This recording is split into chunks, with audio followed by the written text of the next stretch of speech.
In our Sunrise Smart Start, another homicide taking place yesterday in broad daylight on North Clinton Avenue. The victim, a man in his 50s. The incident forced North Star program, a nearby school, to go into lockout, and students were sent home early as a result. This is the 7th homicide this year along the stretch of North Clinton and surrounding blocks.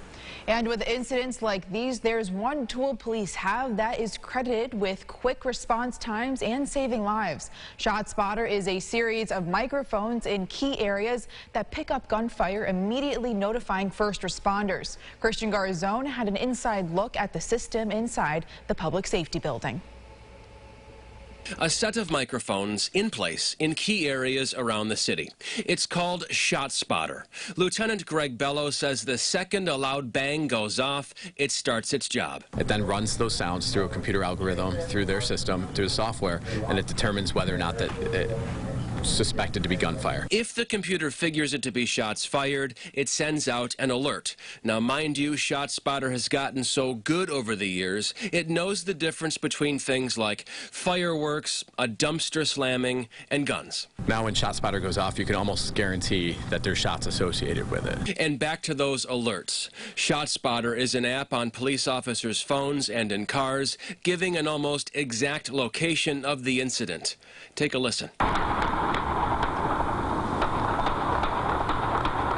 And the system isn't across the entire city. Rather, it's in key areas like Clinton, Lake and Genesee, and Goodman. At least half the city is covered by the ShotSpotter system. Bello says in a shooting, seconds count. It would take somebody seeing or hearing gunfire and then making the decision to call 911, which is then talking to a 911 operator, which is then the operator getting it over to a dispatcher, and the dispatcher getting it out to us. ShotSpotter, he says, has undoubtedly saved lives. This is a key tool that allows first responders to get there, both police and EMS and the fire department, all first responders to get to a scene quicker. And what those microphones look like and precisely where they are, Bello's not saying. No, I didn't think so.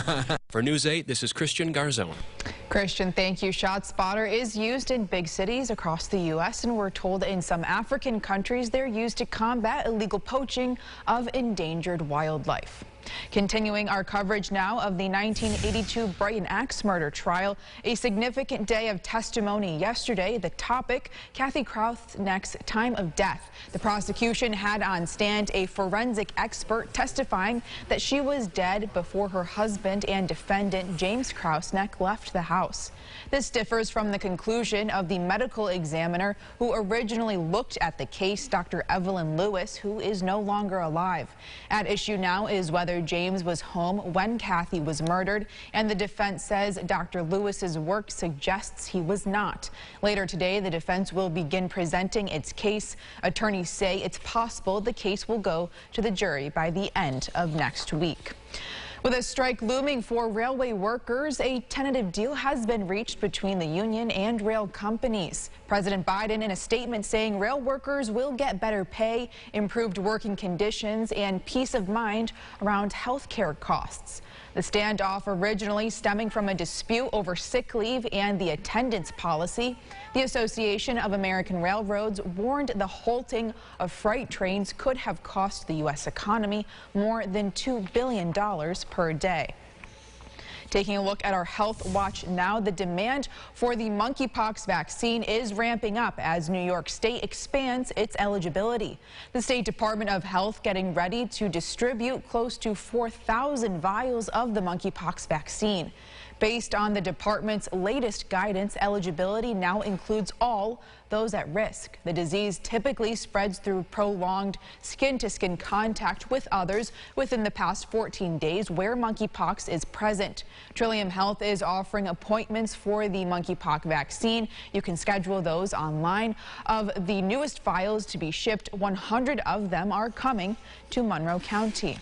And now for the latest on COVID-19. With COVID boosters being released by Pfizer and Moderna, the demand for them is high, meaning it may be difficult to book an appointment to get one. The demand for the new booster is so high, we're told ordering the Moderna version of the vaccine is now on hold for those in public health, and appointments are filling up fast. Ontario County Public Health Director Mary Beer recommends getting the booster to help avoid a potential surge leading into the fall. Health leaders are also urging you to get the flu vaccine as soon as possible, as they're expecting the virus to be prevalent this season. Well, for all you Bills fans heading out to their Monday night game against Tennessee, officials in Buffalo want to let you know there will be numerous road closures and traffic advisories heading into the game.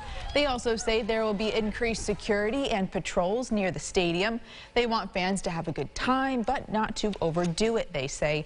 Nearby schools are dismissing students early Monday as well to avoid any issues with school buses and traffic near the stadium. James, I don't think anybody will be doing this, but if you want to avoid traffic and avoid the parking situation, you could ride a bike to the game. Yes, you could. You could certainly bike to the game. That's a great idea. You just kind of zip right through. Have no problem. Just lock your bike on like one of the stands. Right. Maybe. Easy. 40s, we're starting off this morning, maybe a hoodie for the morning ride, as it's a bit chilly to start off the day. Good news is temperatures warm very quickly. We'll get all the way up into the low 70s this afternoon. We'll go sun to start, clouds as we get into the afternoon, and then warmer days ahead. We've got 80s for the weekend. We'll take a last look at the 8-day at the end of the show. Amel? All right, James, thank you. Taking one last look at the roads this morning, things are still looking good out there. No accidents to report, just the ongoing construction. 390, 490, 590 are running on time, but we will keep you up to speed over online. Well, if you're looking for a new job, you could be in luck. A Rock the Block employment fair is taking place this weekend at East High School. This is the third job fair held this summer, all in different quadrants of the city. 40 to 60 companies will be in attendance discussing job openings and may offer positions on the spot. City Council President Miguel Melendez says these aren't your ordinary job fairs. These are block party style with food, music, and fun. The job fair will take place tomorrow at East High from 11 a.m. until 3 p.m. Governor Kathy Hochul is making it easier for a number of workers to sign up for a new loan forgiveness program. She's doing this by signing legislation that will make it easier for people to qualify as full-time employees. According to Hochul, the program provides an average student loan relief of $61,000. The program currently requires borrowers to be full-time employees and making $120 qualifying payments toward their loans, the rest forgiven after the payments. This program is designed for public servants such as teachers, government employees, and those in the military. Monroe County Executive Adam Bello signing the County Climate Action Plan, a first of its kind in the county. Members of the Climate Action Plan Advisory Committee say Monroe County could expect annual high temperatures to increase by 11 degrees by the end of the 21st century. The goal of the plan is to reduce greenhouse gas emissions by 80% by the year 2050. Bello says climate change could affect infrastructure, economy, agriculture, and ecological health if action isn't taken now. A Rochester company focusing on digital asset mining is offering education to those looking to dive deeper into the crypto industry. Foundry was created with the goal to increase efficiency and transparency in the digital currency mining industry.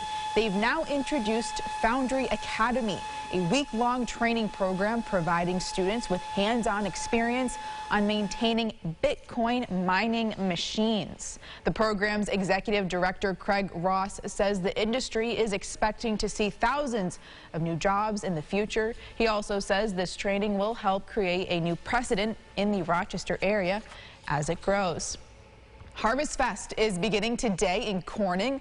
The festival includes outdoor dining, live music, and free activities for the kids. A new restaurant, Jim's Texas Hots, will have specials all weekend long.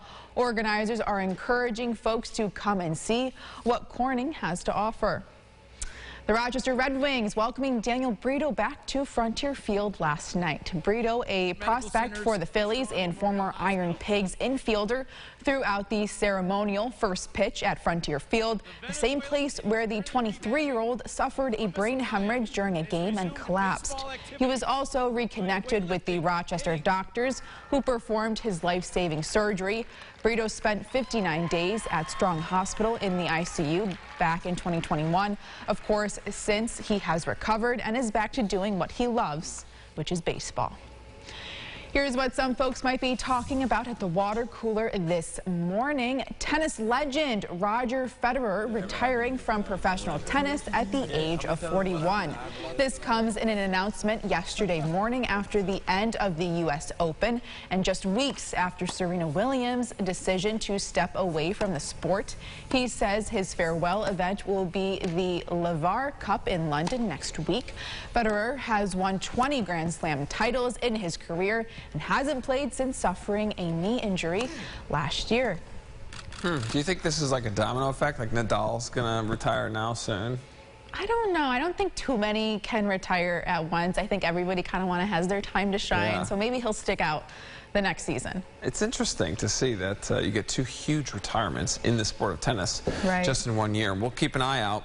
Golf forecast, different sport, kind of the same thing though, right? You're swinging a club at a ball. Right. 67 by lunchtime, great for the afternoon tea time, lower 70s. Take advantage. Tomorrow looks great as well for a little bit of golf, highs in the low 80s. Next chance for rain Sunday night into Monday.